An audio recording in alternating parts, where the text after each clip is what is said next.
Пратениците во четврток ќе одлучуваат за судбината на актуелната влада, откако пратеничката група на ВМРО-ДПМН и официјално поднесе барање до собранискиот спикер за гласање на доверба на владата на Заев.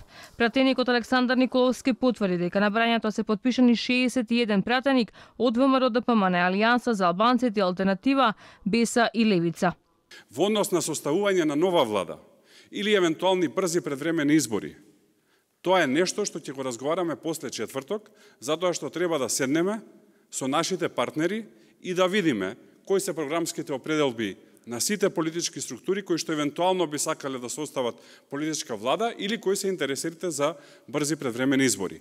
Доколку можат да се склопат интересите и политичките програми на политички партии кои што можат да состават 61 пратеник, односно мнозинство од 61 пратеник, секако дека може да се оди кон политичка влада, а доколку интересите на пратениците да се оди кон брзи предвремени избори, ќе се оди кон брзи предвремени избори. Николовски потврдува дека во тек се интензивни разговори со други пратеници во собранието за поддршка на иницијативата за недоверба на владата. Инаку за втор пат годинава владата на Заев ќе биде ставена на тест. Од кабинетот на собранискиот спикер Талат Џафери потврдија дека иницијативата е пристигната и седницата веќе е закажана за четврток во 11 часот.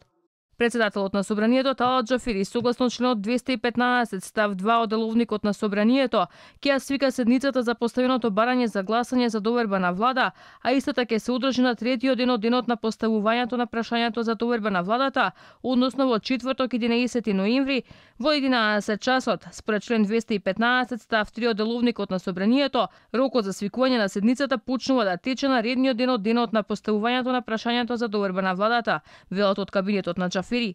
Ако на владата е изгласана недоверба, председателот на владата до собранието поднесува оставка во рок од 24 часа од изгласувањето на недовербата.